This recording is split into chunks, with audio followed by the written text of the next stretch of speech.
senior sales engineers at CrowdStrike. I've been doing Intel for the Navy for about 21 and a half years before I retired there. So I did some cybersecurity work, network defense, information warfare, etc. They threw a bunch of paper and training at me, and in the end, it came out that I really, really liked Intel. So I joined CrowdStrike about 3 years ago to get after this particular set of problems here. So George Kurtz is really fond of saying that we don't have a malware problem, we have an adversary problem, never more evident than the identity arena. So it's somebody somewhere logging in somehow to your environment or environments like yours with the goal of either gaining access immediately to your information or even social engineering attacks, which leverage the human factor of I'm in a rush, or I want to help, or I am just a really nice person who picked up a thumb drive in a parking lot, shoved it into the machine somewhere. All of those factors can be mitigated and the risk can be reduced by implementing the appropriate identity security policies and features. So pointing out the adversary problem, we'll see that technology, consulting, manufacturing, as expected, continues to increase year in and year out. So based on our threat hunting report, it's about a 2% increase every year for technology sector attacks. But we've seen something like a 52% increase in things associated with FinServ and financial services and Bitcoin, for example. So the types of cryptocurrencies that exist out there are frequently under attack based on DPRK fundraisers. So if you're looking for North Korea as being an attack vector, they're generally going to use an identity-oriented attack, sometimes supplemented with AI. So Heidi knows I'm supposed to say AI like 10 times during the presentation. I will wear it out. So get your bingo cards ready. We're going to talk about three particular type of actors, and I will try to move as quickly as I can through these. Nation state, I want you to think of like spy versus spy of the national governments, the federal governments of each of these countries, trying to gain information about each other's infrastructure, military operations, government. And then we have something in the middle here in a hacktivist organization, the far right side. Those are people who are just doing smash and grabs, website defacements. They're trying to reduce the confidence of the local population in their own governments.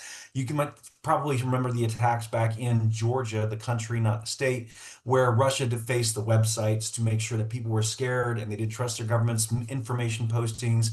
And then right down the middle is the largest number of adversaries in the e-criminal organization. You'll also note that these are cryptonyms. So when I mention an e-criminal, they're always going to be a spider adversary because they're on the web. Makes the most sense to me. And then we'll give them some sort of cute name to help you remember who they are or what they do. In the center here, you've got Scattered Spider. Scattered Spider is associated with a large number of operations and adversarial activity, which include things like the COM, right? The community based out of UK. They use some US, some UK, and some Russian adversary actors who are at home or in their office, actually, in most cases, working to exploit things like your identity, your SaaS, certainly your third-party solutions, that they're good at the supply chain attacks. And naturally, they're going to want to get in any way they can, maintain persistence, grab that information, that currency, and then get their way out the door. So this is an eye chart. I don't expect you to squint at it for very long, but it is indicative that we have adversaries in nearly every nation in the country, and we're tracking and watching those. They're in excess of 200 different named adversary groups, in addition to the hundreds of potential activity clusters that we gather information on every day. Next slide, we'll talk about by the numbers. We're seeing a 442% increase in people using voice phishing. So they're picking up the phone, they're pretending to be somebody else. This is related to things like smishing, and it's a type of phishing operation that just uses calls, literal calls, where I give Gabrielle a call. I pretend to be the IT support desk. I'm telling her that the thousands of emails she just got in her inbox are an unknown issue that I'm trying to handle and help her manage. The trick is I sent those emails 20 minutes ago using a little bot army, and I'm inundating the environment so that I can then pretend that her actual IT support desk is flooded. They're in over their heads, and I'm taking on myself to call one by one, targeting the executives to make sure that I'm reaching out directly to them, giving them the white glove service that they think they deserve, and then providing them a link to an adversary website for a second stage payload or a command and control website. So we're seeing that also this 50% number.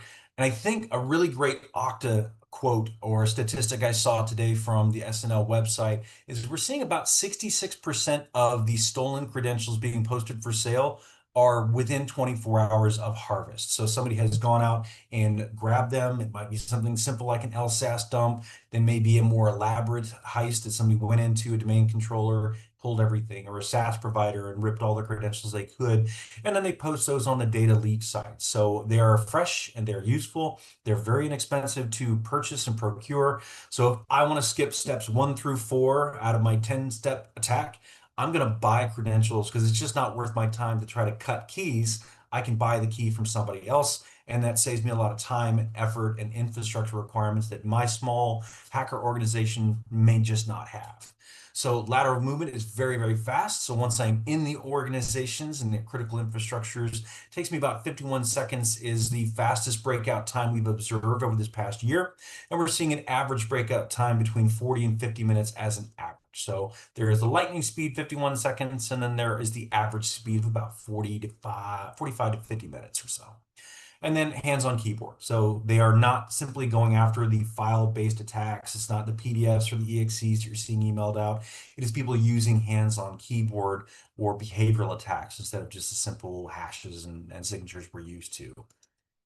What does it look like when they're hunting for identities? So this is a statistic from the end of 2025. We saw a duplicate or doubling. We saw 44%, almost doubling by the end of 2025. The number of instances where somebody just picks up their cell phone and calls an organization, having done enough research on LinkedIn or social media, their posted websites, they gain enough intel to build a meaningful and convincing persona. That persona is then used to leverage against other organizations, calling people up on the phone, saying, Sham, I'm on the phone from your IT support desk. I saw that you have a number of complaints in the queue about the slow motion of your mouse, or you got a lot of lag time, or you don't have access to particular files you're looking for. If you'll just give me your employee email and the most recently used password, I'll go ahead and reset that for you and restore access. And if believe it or not, people are still falling for this. People are still giving those pieces of information away.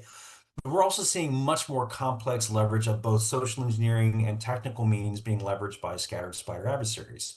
We're seeing that 24-hour time frame between the moment that they start their campaign to research somebody to leveraging social engineering and then going after the identity-based attacks. It might be something like ESXi. They might be building themselves some credentials on the inside, or it might be something as easy as they have a tip or a hint from the Russian Federation, and they're able to use that information to leverage that next payload. So what does it look like when they're exploiting SaaS? Again, it looks very similar. We're seeing a lot of intrusion sets that are either 365 or Outlook based.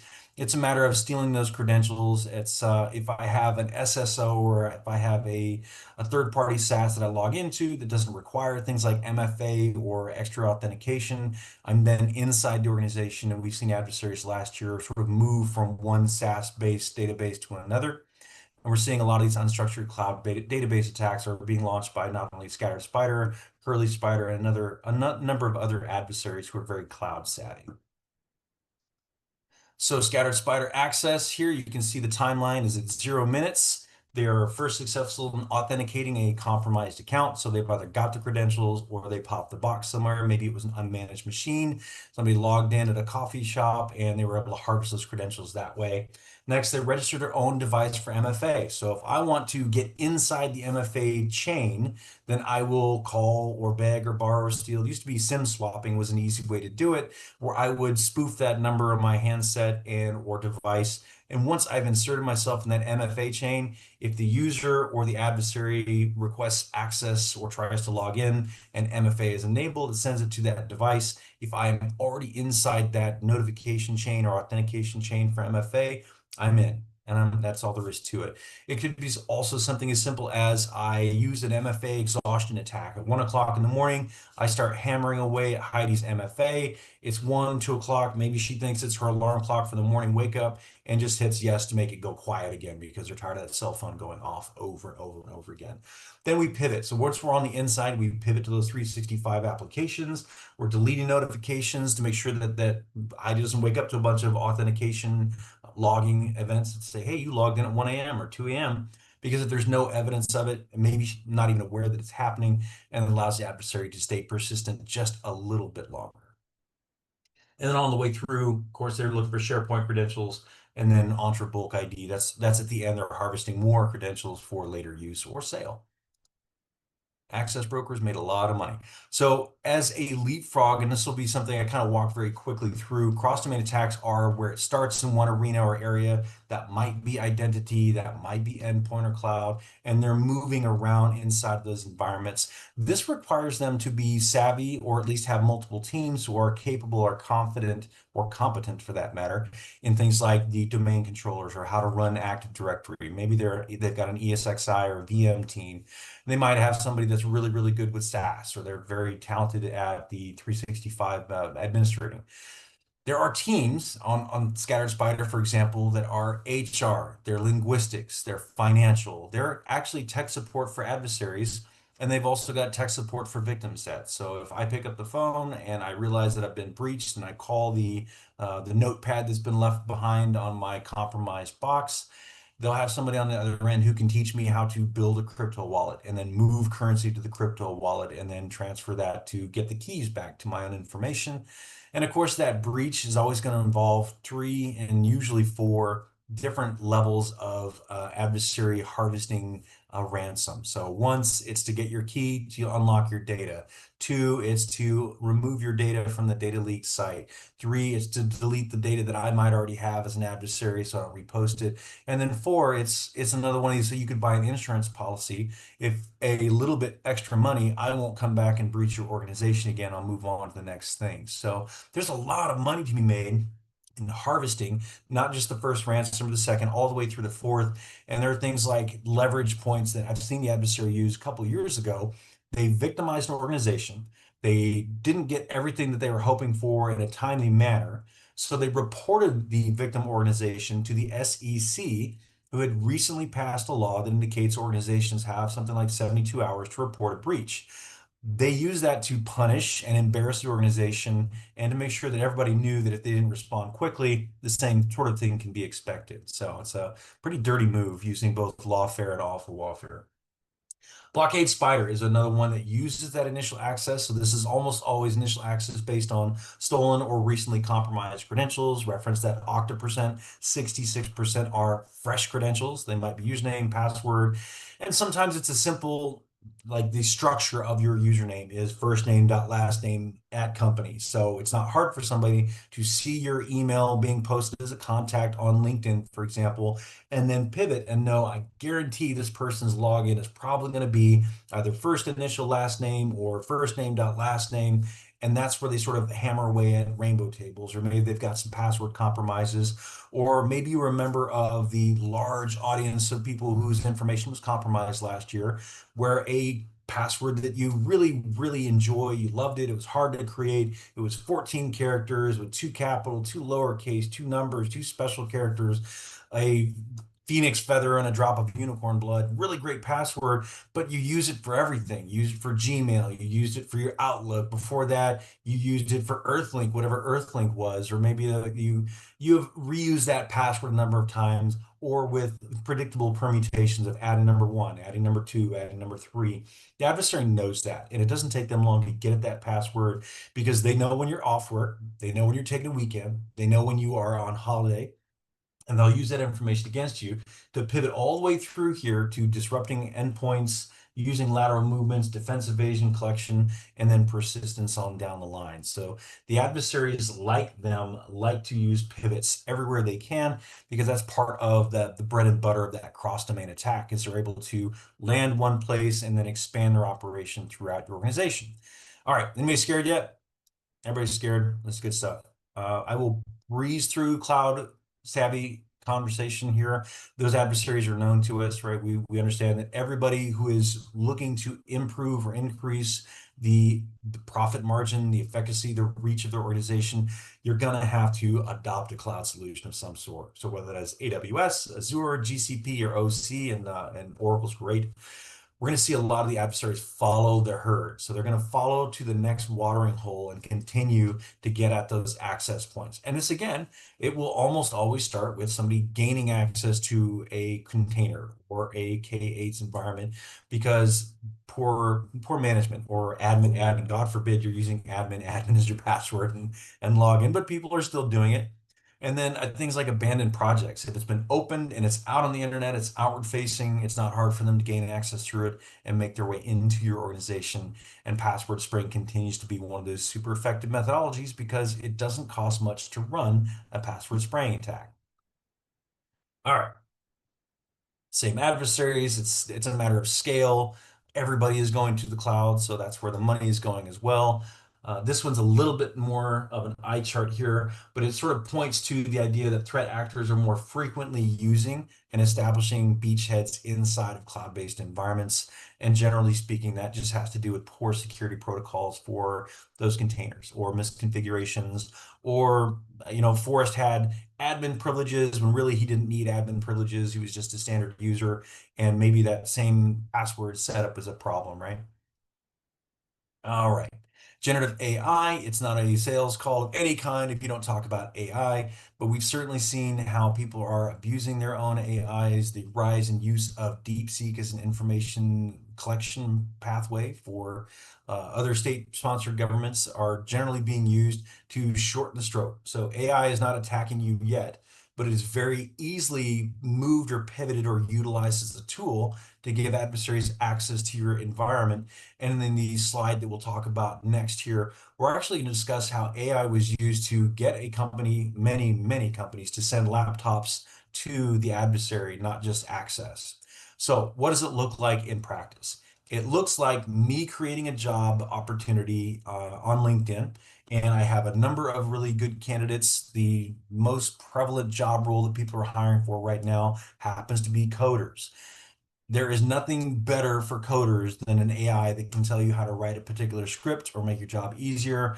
All you really have to do is punch the request in, do some really good prompt engineering, and then check it for hallucinations, right? So if it's pointing to a GitHub repository that doesn't exist, that's probably not a good piece of code to write.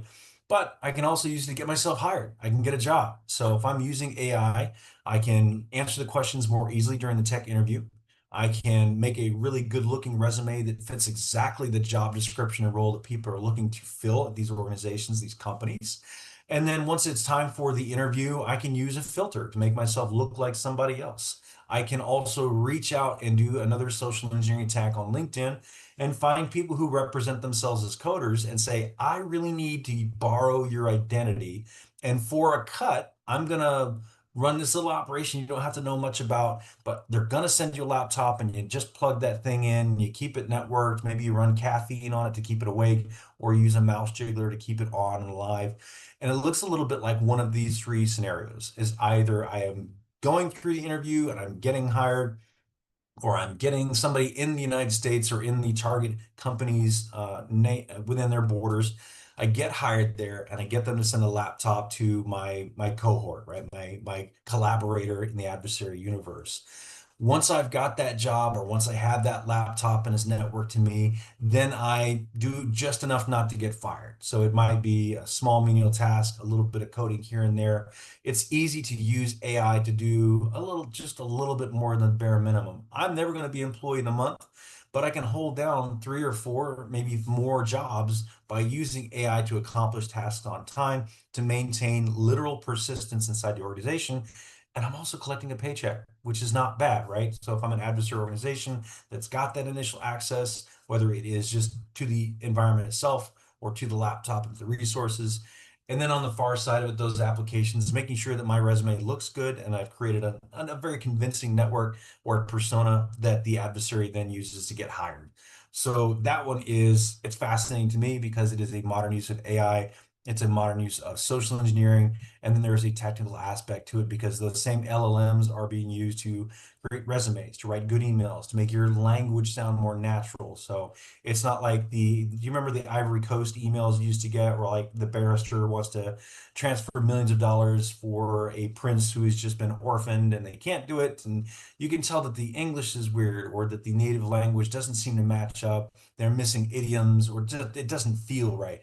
AI is making the emails feel more realistic. So that's where we're seeing those used to gain that initial access in a number of different ways. So I love that one. So those three in totem are the social engineering, technical operation, and the info ops that they're using to actually get enough information about the user or the victim database or the entryway, right? What maybe they publish their Entra stuff, maybe their 365s out there, their users and employees have all put their full names and resumes and contact informations and emails. And then from there, that information operation, that info ops is being used to create the persona that they're leveraging to get the job or get the persistence and gain access to the organization and then maintain it once they're there. So an extraordinary build here. I've done a lot of talking. I think I'm almost towards the end here. We did talk a little bit about social engineering already, but I'll hammer that again. Is it the not only do you need a good identity solution, you need to make sure that your users know that the CEO is never going to text them and ask them for their MFA credentials. Your bank is never going to call you and ask you for your full credit card number. They already know it. It's their card. They issued it to you. They're not going to ask you for your password. So every time you log into, we'll say Amazon, right? My kids log into Amazon, they want to shop stuff or they want to put stuff in my cart. I get a one-time password or notification, a PIN that gets sent to me. If I don't know why it got sent or it came from nowhere, and then my kid calls me with a drastically altered voice from a weird phone number, probably not my kid, right? It's probably not somebody that I know or recognize. It is okay, and I'll repeat this, it's okay to be suspicious. It is advisable to be a little bit paranoid when somebody's asking for access to your organization. It is okay to be slightly rude to people who demand a password or a full credit card number, your driver's license, and other personal information with no pretense, no need for it, right? So be very, very particular about the information you're sharing out there in the world, and certainly things like your username, password, MFA devices, and post stuff later, Graham, right? Don't post your vacation pics right now as you're in the Barbados, because that just means that you're not in the country, you're not at the house. So maybe somebody would rob your home, and in a virtual sense, if they know that you're in the islands, I can make up a really great story that I'm an executive. I posted that I'm on the island somewhere, I'm on a yacht, maybe I'm out of reach and out of communication. I call my IT help desk support and I tell them, hey, this is CEO Bob. This is CFO Sarah. I just lost my phone. I had to get a new one. I need you to change it to this number. I'm on vacation. I really need to access my company email. I have got to have this right now. You don't understand what's at stake. You've got to take care of this. It's your job. You need to do it. So we add pressure, we add urgency, we add social decorum, and all of that leads to an adversary gaining access to your organization based on information that you fed out there to the world. So that sounds a little bit paranoid, but I'm only saying it because it's happening all the time. All right, Curly Spider is doing exactly that. Curly Spider is sending Gabriella a million emails and then calling to offer to fix those emails if she will just go to my remote access site, right? So she goes to my splash screen or my share desk and she logs in, gives me the PIN number and PIN. I know numbers are done, and I apologize for that error. We see that access happening pretty frequently, that they just think they're going to get some help and they just want the assistance. They just need it. Make it work, nerd. I can't get into my email right now.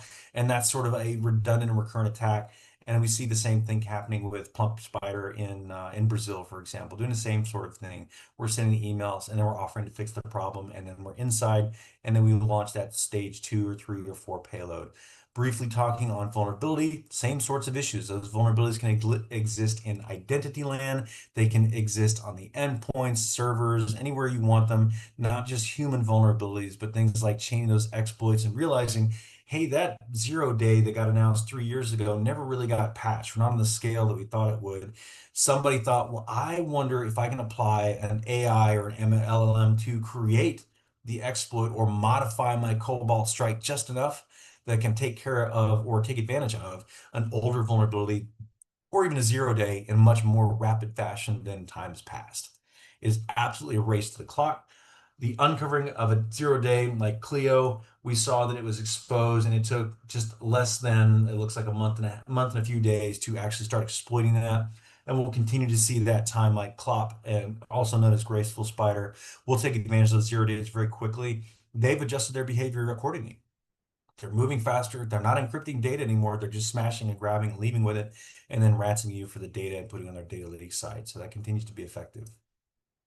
All right, what are our key takeaways? Be scared of everything. You've got to secure your identities, whether that means that you are using more restricted passwords, or if I onboard somebody, this is my favorite, please fix it now in your organization. When you onboard somebody, you bring them on the team, you give them an email, you give them a default password, make them change that default password right away. Or if you can, on scale, give them a password that is very specific to just them, just their password. It's unique entirely. Stop handing out password one as a default password for new hires. What does a new hire do? They go right to LinkedIn, they go right to Facebook and Instagram. This is me with my new company ID. They take a selfie with it, and that password being new and unchanged winds up being the in. Please leverage Okta, Duo, RSA, 365, all of the MFA features that you know and love and have probably already purchased from our friends at SNL. Leverage those, make use of them. They're worth the money. I know they sound expensive, and I know they annoy some of your users who don't want to MFA all the time, but let's face it, they've always got their phone at their desk anyway. So make them MFA. Please add that to the repertoire. Defend your cloud. Your cloud is infrastructure. Just because you're renting somebody else's machines doesn't mean that it's safer. Eliminate the cross-domain visibility gaps. Know where things are happening. Know where your users are logging into and from, what they're touching, what machines are in your organization, your environment. Defend the cloud like it is core infrastructure, because it is increasingly a core infrastructure for organizations who don't want to maintain their own server rooms. I can't blame them. Next, prioritize vulnerabilities. Make sure that you have an adversary-centric approach. Make sure you're thinking like a bad guy. If you can't think like a bad guy, hire me. I will tell you how bad guys think and then how to counter that as best we can. And then know the adversary and be prepared. So again, being a little bit paranoid is going to be to your benefit, not a detriment. I know you'll seem a little bit crazy, but there are a lot of degrees short of wearing a tinfoil hat that will make you a much better security professional, both in your personal and professional life. So stop posting everything on Facebook. More ways to counter our famous Chalima. These are very useful rules. Implement enhanced identity verification. Implement real-time deepfake challenges. Your HR team can be part of your solution. Please embrace your HR team within appropriate company guidelines. If they're interviewing somebody and that person may or may not have a filter on, there's some silly stuff you can do to make sure that you have identified a real life human being who is not using an AI filter. Make them touch their cheek. AI is not really good at that. Make them stick out their tongue or take a drink of water through a straw. AI is not great at monitoring and moving quickly through those. Change the lighting, have them turn a light off or on, or change perspective and turn. You'll be able to see pretty quickly that they're using a filter. So that's one HR tool that might be handy. Augment your security tools. If you're going to be using VPNs or remote access, make sure you know who's touching your organization. Validate USB. So people are plugging in stuff from the parking lot. Please make sure they can't just plug something in that they found on the floor or in the parking lot or in a bathroom somewhere in your environment. Make sure you've got good device protocols for USBs. Make sure you are talking to your employees. Make sure that you're convincing them that there are weird activities happening out there and that they need to be just a little bit more paranoid, and understanding that your employees are already on the inside. So if somebody gets access to them, that's really just a fleshy supply chain attack. So that's a weird thing to say, but I think you understand the context of what I'm getting at here.